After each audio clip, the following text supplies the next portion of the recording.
If you're a homeowner in Tacoma, then you have definitely benefited from the rising home prices over the last several years. You know that Tacoma is a wonderful place to live, and there are so many people that want to live here as well. However, if you're thinking about moving to the area and you're wondering, how is it going to work out for me? Because I know that prices have risen and I'm not sure I can get in. What is 2025 going to hold for me? That's a great question, because Tacoma's housing market has a unique dynamic to it. It's about a half an hour to 45 minutes, depending on traffic, south of Seattle, and that creates a little bit better lifestyle for people that enjoy that. Because of that rise in home values and low inventory, it creates a unique challenge for buyers about how do I get into it and what are the best options for me moving forward. So in this video, we're going to break down the housing market, what's happened this past year, and what to expect moving into 2025. So stick around and we're going to go into the deets. So as we start to look at the numbers and the graphs in this Tacoma area, you might be thinking, I don't know if I'm going to stick around for this part of the video. I'm not into numbers or graphs. That sounds boring. Or you may be the other person who thinks, I love numbers and graphs, so I'm going to keep watching. Both of you need to keep watching because we're going to make it super simple. We're going to explain what all of this means, and we're going to show you how this is going to affect your decisions in 2025. Now, the first graph that we're looking at is listings that are coming to the market. And here we have some profound seasonality. Every year, as you could tell over the last 6 months, there is a dwindling supply of homes that come to the market. That's historic. It's gone on since people were out there with clubs killing dinosaurs. So since then, this is the data that we have. This graph actually looks kind of scary because everything is tanking. But if you look, all the same things are happening every single over year. For the last 5 years. Yes, and for every year, because typically people want to sell their homes in the spring. Yep, they do. They want to bring their home to the market in the springs because in the back of people's minds, most people think that's the best time. The influence of that obviously is the family moves. And this is a big rock in that one where people want to change school districts or wait till their kids are out of school before they buy a home to get them into the next one. That happens with people that are moving into our area, as well as that just happens in our area where people are like, hey, let's finish the school year and then take a move. That's what you're seeing here, but it's important to know because when you look at these numbers, you're going to realize there's just not a lot of homes coming to the market, and that's year after year what happens. So you're right. If you kind of had that sneaking suspicion, you're correct. And the data tells you that you're right. So as you're looking at the graph, we want you to pay attention to the green line. Green line is 2024. The blue line is 2023. The other lines are important too, and we're going to refer to them. 2022 is in red, and you got 2020 and 2021 in yellow and gray, and you'll see those separate a bit from the rest of them. Yeah, those are what we call the unicorn years, when we had massive amount of fear of missing out, low interest rates, everybody buying, a little bit of overheated market for sure. The last several years, as interest rates went up, things slowed down. Fewer homes came to the market. And so you looking at these lines like the blue and green one, you realize there's been less homes coming to the market. And of course, then that translates out to now less homes being on the market. And so what you'll see is like year over year, we're kind of on pace. Last year is very similar to this year with the amount of homes that are coming to the market. And we're going to talk about this in a minute, how we're going to expect for that to continue for the next several years. But we will get to that here in a moment. So what you're noticing is that fewer people are listing their homes. And the reason for that is because people are holding on tightly, really, really tightly to those interest rates. Some people are well into the twos, and if I had a 2% interest rate, I would think twice as well. But people still do need to sell. Yep, they do. There are several reasons why people sell their homes and relocate, and one of them happens to be people passing away. So a death in the family is not an uncommon reason. Matter of fact, it's one of the primary reasons why people sell. Another big rock is people get divorced. Not every relationship ends up happily ever after. Some of them are happily halfway through, and then they go to the next one, which is great. And then, of course, there are the job changes where people are changing careers and are looking to say, hey, I need to go in a different direction at this point, and I need to move out of this location to get in another one. Then, of course, there are people who are brand to the market that have rented for a long time and say, I want to get in and I want to have a part of home ownership, create generational wealth, change my net worth, stabilize my rent costs, all of those things. So those are kind of the big four, and those always happen. And then the fifth reason is because people want to move to be closer to family. And so that's a primary reason as well. Those things are not influenced necessarily by the fear of missing out, which we see in overinflated markets, of which currently we do not have. This next slide is going to show you what we do have. And I want to highlight a couple of things, and this is called months of inventory. The reason this is so important is because it gives you a good juxtaposition between when housing markets crash, and that's only really happened once, versus what we're experiencing today, even with the rise in home prices and interest rates. Months of inventory tells you how long all of the homes that are currently on the market would take for them to be off the market and have 0 homes available. In the unicorn years, in the time of which it really was hyped up with the low interest rates, we were basically under a month of inventory. It's terrible. It was terrible. 2 to 3 weeks. 2 to 3 weeks. Yeah, at the lowest points, it really was 2 weeks, which is just terrible. That means a house coming to the market, it's selling the first weekend, sometimes first day. Everybody wants in. Everybody's trying to get those homes. And now that the interest rates have gone up, and the graph highlights this, is that we slowly had inventory creep. Now, it didn't mean crash. It meant inventory creep. And we're almost up, not quite, to what would be called a balanced market. A balanced market is somewhere between 4 and 6 months. Now, depending on who you listen to or what experts out there, but just kind of good rule of thumb. And we are still under 3 months of inventory, and it's actually a little bit closer to 2 months of inventory, which means we're not to a balance yet. There is a greater demand for homes than opportunities to acquire a home.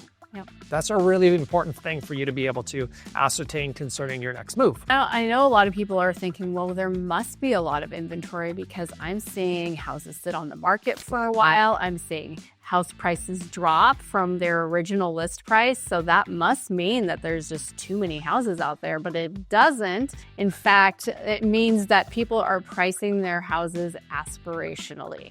They want their home to sell for that much, but it's not selling. And the primary reason for that is because price, location, or condition. It's always one of those 3 things. And if one of those 3 things is off, then it's going to be sitting for longer and you're going to have to adjust the price. Another thing that's really important to know in this last year's market is that buyers are super picky. Yeah. They are so picky. In fact, I had some buyers look at the exact same house plan in the same neighborhood, and the reason they picked one over the other is they could see little lines on the ceiling where the sheetrock tape lines were. Mm-hmm. That's it. Yeah, which is great. So let me kind of highlight that a little bit. It's great to be picky. I love this market because people have a little bit of a better cadence to get exactly what they want, which I think is fantastic. During the unicorn years, that wasn't the case. It kind of felt like I had to get what I get, don't throw a fit. Now there is this place to where buyers have a little bit more control, and that's fantastic. And Charity alluded to this, and I think it's really great, the condition of the home as well. Homes by sellers is the other condition of the home. When we're talking with our sellers and other people, and you might be one of those that are considering to sell, this is something important for you to know. You want to get your house in move-in ready condition. People are not overlooking things that maybe they did before, i.e. it needs new paint. Maybe they do need a little bit of touch up around the millwork. That's just not being tolerated very often unless you're at a certain price point. Then things go a little bit swirly again.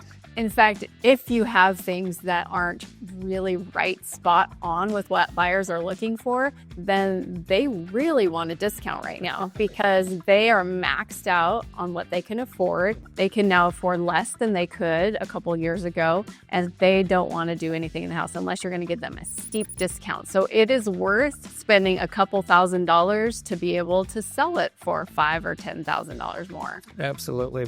There's other videos that we talk about this, what it looks like to get your home in perfect condition to bring top dollar. So you want to check out those videos, or if you have questions about that, feel free to reach out to us directly. As you're going to see in this next graph, you're going to see sold listing numbers. And once again, everything is dropping off. Remember that this is a graph from the last 6 months of the year. So this is winter. Sold listings are basically in the same position that they were every other year proportionally. Yeah. But take a look at the green and red and blue lines. They are definitely lower than the yellow and the gray lines. In looking at those lines, the information that I think is important for us to note is that nationally, there's been between a 35 to 40% drop in transaction volume. That means the number of people buying and selling homes has dropped 40% over the last several years. Now, what we've found is that we're kind of at the bottom of that over the last 3 years. That's why I think this is fantastic news, is we're kind of at the bottom. That means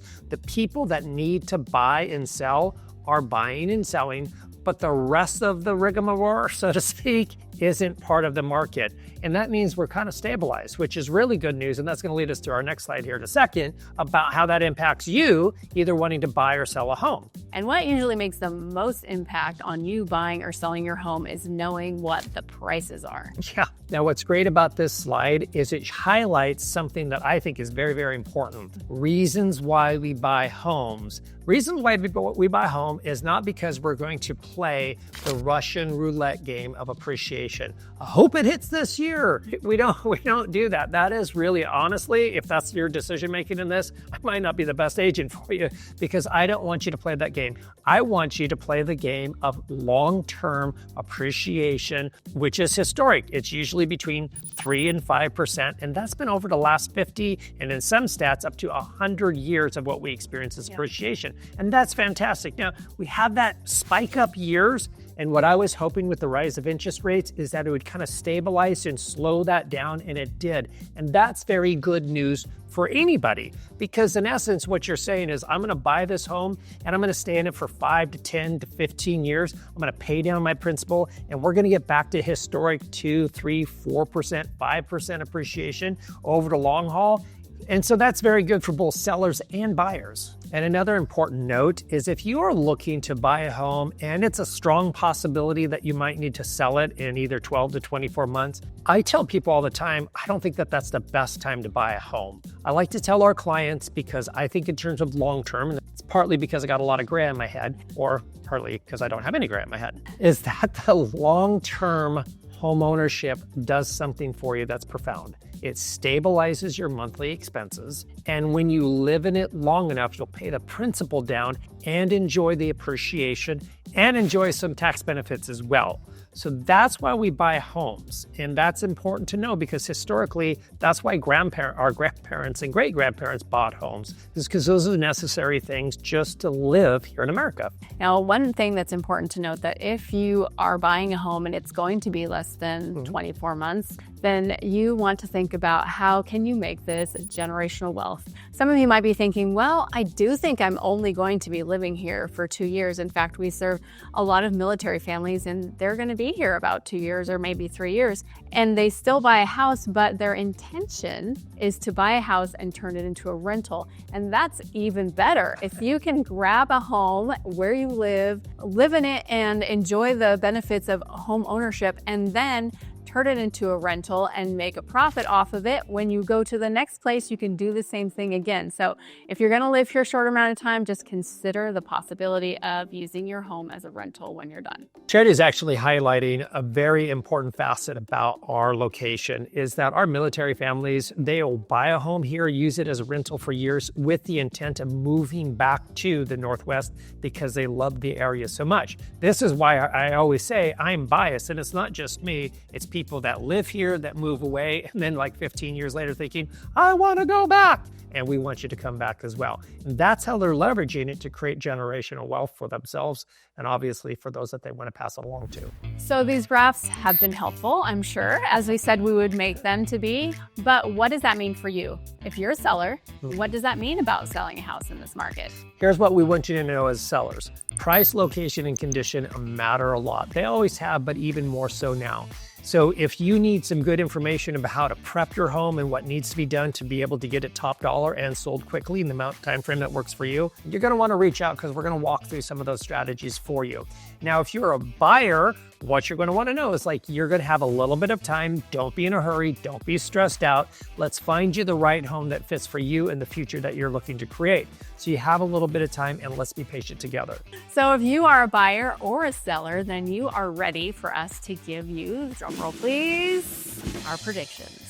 So if I had a crystal ball and stared into it, I would do that, but I really don't have one and don't want one. So let's give you what we expect to happen based upon the data. And what do you expect first thing? First thing I expect is that we are not going to have a massive influx of new homes ready for buyers. That means we are not going to have our inventory increase greatly, and that's going to affect everything that's happening. Santa Claus is coming to town, but he is not dropping new houses down the chimney. So that means that we're going to be dealing with that still, and low inventory is going to be a factor throughout the next year. Another expectation that I have is interest rates are probably going to soften just a little, but not in profound ways. Now, like I said, I don't have a crystal ball. I could be off on that. But based upon what Jerome Powell said when he raised the rates to begin with, I'm starting to see his hope come into fruition. And that was a more stabilized market of homes being sold and bought at a pace that doesn't cause there to be a massive increase in home prices.